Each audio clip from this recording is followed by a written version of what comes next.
Welcome to the CEO Tech Talks podcast, where vision meets impact. I am your host, Ambreen Ahmed. Each episode, I sit down with exceptional leaders who are shaping the future of business, technology, and transformation. This show is about more than just success. It's about clarity, purpose, and those bold decisions that light the way forward. Join me as we uncover the insights, challenges, and breakthroughs from today's most inspiring voices. Leaders who are redefining what it means to lead in a rapidly changing world. This is CEO Tech Talks. Let's dive in. Tracie Konigsbauer is one of the original brokers at Blue Pebble Homes based in Denver, Colorado. Welcome, Tracie, and thanks for joining. Hi, happy to be here. Well, let's get into it. Tell us about yourself and what you do at Blue Pebble Homes. Oh gosh, so thanks again for having me, Tracie Blue Pebble Homes. So we're a locally owned brokerage here in Denver, Colorado. So I like to say small but mighty. We're locally owned, like I said. I am one of the original real estate brokers. We were just this little tiny team with a national brokerage before, and then broke off to kind of create our own adventure about 2 years ago. And it's been an adventure and it's been a lot of fun. We're just like to say disrupting the real estate industry, if you will. I deal a lot with challenging transitions in life, and those are one of my specialties. And I like to say I deal with people, not properties. How did you get started in real estate? I've been in real estate for about 5 years, 5.5. And when I got licensed, it was during COVID. I didn't anticipate a worldwide pandemic when I was starting the real estate course journey. My background is working with on the business to business side of things, but I managed a sales and marketing team in a previous life, helping elderly and mostly veterans with hearing loss technology. So I've now done a lot of specialization in what I call the right sizing space in real estate. So helping seniors find that next chapter and transition into that next chapter. So that experience has really helped guide me in this real estate world.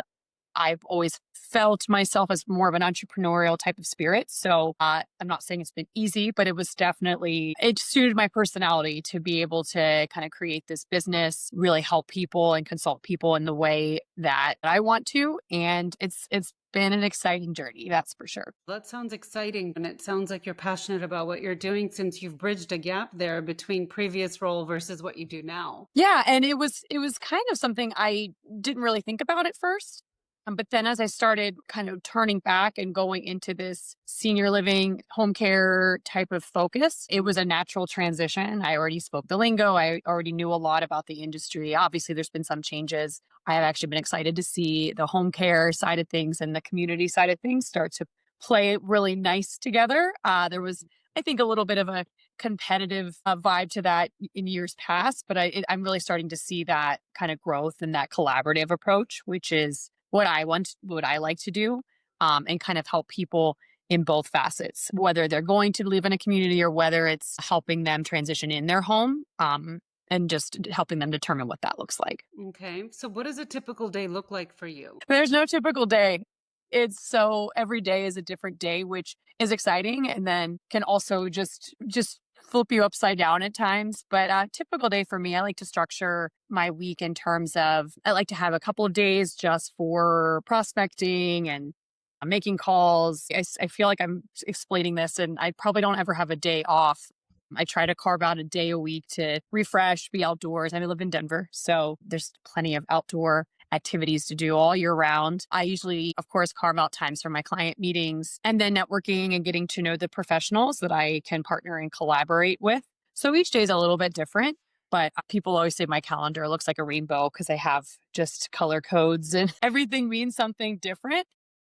But I also, since I'm a former marketing person too, I carve out a lot of time for my blogs and trying to keep my social media up to date and just different ways of getting the word out about how we're trying to help people, particularly in this right sizing space. So what major shifts are you seeing in your industry right now or in your niche? We're definitely seeing a shift in the market for sure. Over the last several years, everyone's been hearing about, everyone heard about how crazy the market was. And, you would see a house go on the market on Thursday, be gone by Monday. We're definitely seeing quite a shift. A lot of inventory. I think it's mostly the market kind of catching up, correcting itself to a certain extent, where prices were so overinflated and, accelerating so rapidly, where we had to have some sort of correction in the market to stabilize it. So we actually saw a 2% drop in prices from August to August of 24 to 25. So not a significant drop, but just considering how much growth we've seen in the real estate market over probably through COVID 2020 to 2022, it definitely has plateaued a bit. And we're just seeing a lot more choices for buyers. Where a few years ago, buyers didn't really have a lot of leverage in terms of negotiating for concessions or inspection items. So we're definitely seeing a lot more of a balanced market.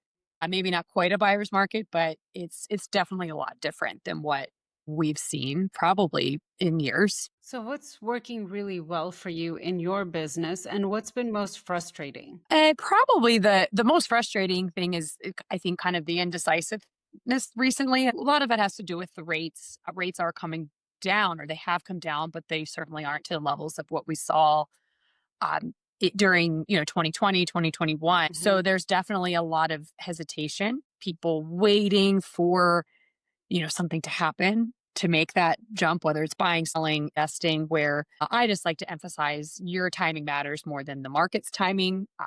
When you wait to time the market, you see those inflated prices and that craziness that we saw a few years ago. So if there's a change that's needed, whether that's a senior needing to downsize due to safety issues, or you need more space, your family's growing, you need more space, instead of waiting, I just encourage people to let me consult and educate, and we can figure out a strategy that's going to suit you rather than waiting to time the market. So that's probably been the most, I guess, frustrating, where it's you don't listen to everything you're hearing. Let me actually tell you what's going on, and give you the most strategic approach, because we want to make sure you're in the best position possible, whether it comes to buying, selling, particularly on the senior side. Because what I've just seen a lot of times is we're planning ahead, and something bad has to happen before before they decide to make the move, and then your choices are much more limited than when you're planning more in advance. So that's probably the most challenging, is not convincing someone to move forward, but just providing the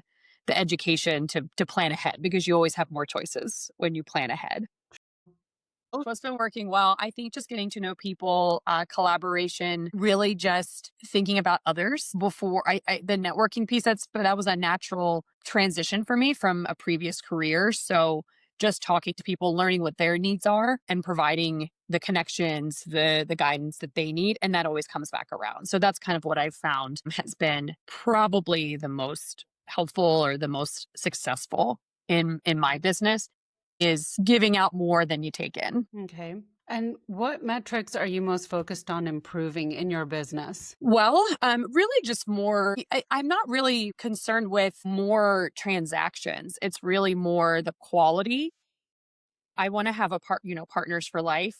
I just want to make sure all my clients are the right fit. And then, of course, delegating, that's where I have challenges in terms of I want to grow, and I have so many ideas and activities and different ways of helping people, and trying to carve all that in and still keep the growth accelerating. So those are some of the metrics I'm trying to really, I guess, just work on, not necessarily improve, just I have so many different other, approaches and different ideas, and I want to get it all out there and Would just, you yeah.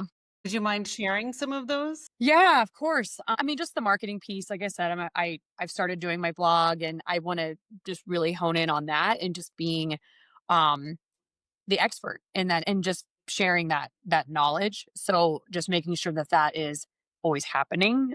Just being the consistency, I guess, if you will. Just getting that information out, doing more of these types of Podcast. opportunity, podcasts, videos. I serve on a board for a nonprofit, help homeless animals. That's even helped with my senior side of things. Randomly enough, a lot of times, if someone going into a community, or if they have dementia, for example, they can't take their pet, or they can no longer take their pet into with them. So I've been able to help in terms of rehoming Hmm. or finding a resource where they feel comfortable with where the dog, the cat, where their pet's going. So I would love to incorporate kind of all of this into one and having more events, so just really being an industry expert in these areas that I think are so important, and then just incorporating the other interests and the other things that I lead and have a passion for, and just kind of combining all that together. Okay. Where do you want to be in 6 to 12 months from now? Gosh, 6 to 12 months. Like I said, I wanna have a lot of these projects that I have kind of on my plate that I'm working with right now streamlined. I would love to start potentially growing a team in the next 12 months, so I can kind of focus on, again, some of these bigger high-level projects that I think are gonna be helpful in my personal and business.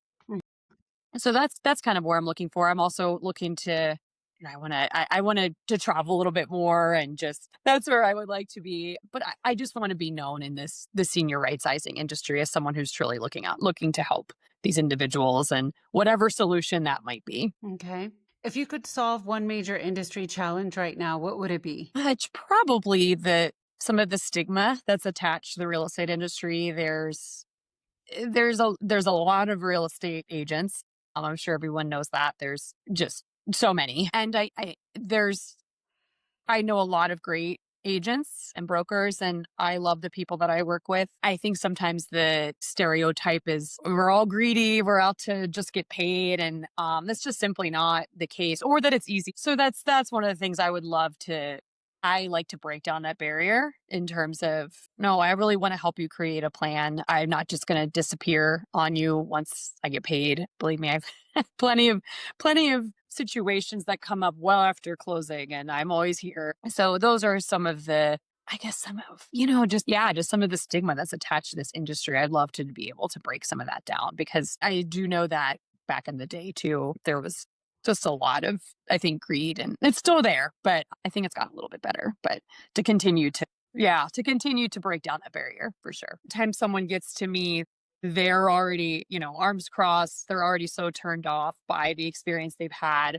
And I'd like to think of it as, okay, well, we're going to right the ship. We're going to change the mindset here, because I'm going to do an amazing job, and my team's going to do an amazing job. And we're going to take whatever the things that you need taken off your plate. Whatever the pain points are, we're going to take care of that. So it happens a lot where you come into a situation and they're already very guarded because they've True. just had negative experiences, whether it was yesterday or even 10 years ago. So, and we're just not in a place right now in the market where, I don't really think there's ever a place, but where you don't need someone to represent you going into a home sale or purchase or an investment. Yeah, you need someone to work on your behalf. So, how do you see technology from AI to virtual design tools changing your business in the near future? Well, I definitely see. I think people think that AI is going to take away our role altogether, but I do think you still need that personal touch in this industry. This is the most expensive thing you're going to ever buy. So, True. do you really want a robot, facilitating that process? Mhm. I've definitely seen. I mean, I think it's a benefit. I think we just need to, we can use it for education, but making sure that information's verified. So I think there's kind of a pro and con to that, where it's a great resource, but Mhm. we still need to verify those sources, make sure these are accurate statements, these are accurate statistics that we're sharing.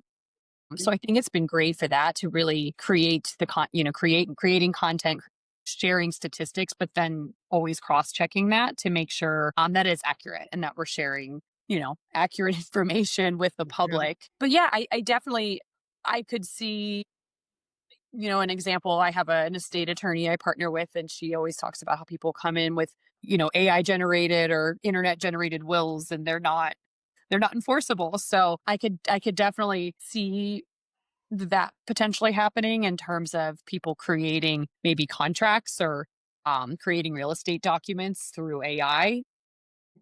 And then you do something in there that's not enforceable or that's not valid. So again, I think it's just a matter of cross checking and verifying the information. You still need that human touch to it. Tracy, thank you so much for sharing your insights around the real estate market that you're serving.